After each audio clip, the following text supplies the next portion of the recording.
سلام علیکم اکا جان. و علیکم اپا. خونه خالی دارین؟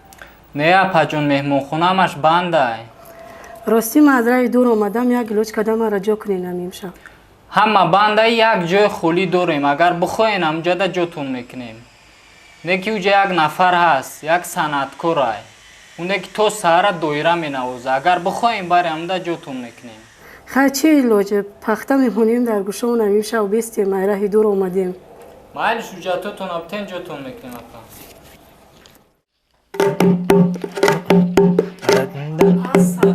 السلام علیکم السلام علیکم و علیکم بسلام و علیکم بسلام مرحمت کنین مرحمت کنین میگم مرحمت کنین میگم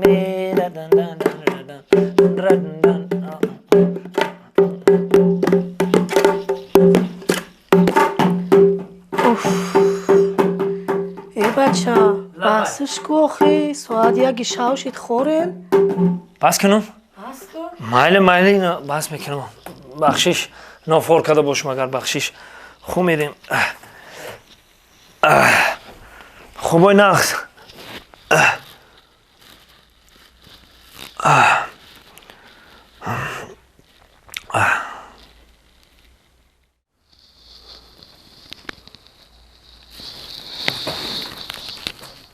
اوه این مردک یکی مرا هجوم کنه. ای کسی چپری بودم دو میکنم همه میویا ملی سورا فیرود میکنم میبرن محکمش میکنم نابود.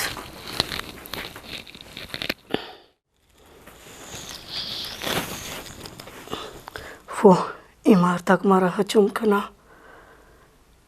ای مردم بیدور نمیکنم میرم اما ملی سوهای دهانی درده بدن همورا میارم میبرم محکمش میکنم خام میرم.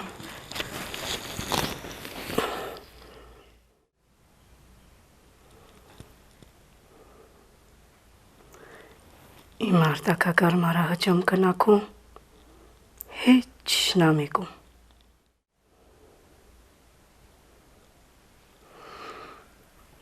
ای روز شده ای مردک کلیم خوبه. ای مردک بخی آخی بخی سرکه او بخی مایل اپا این آغازی سرش میکنم آی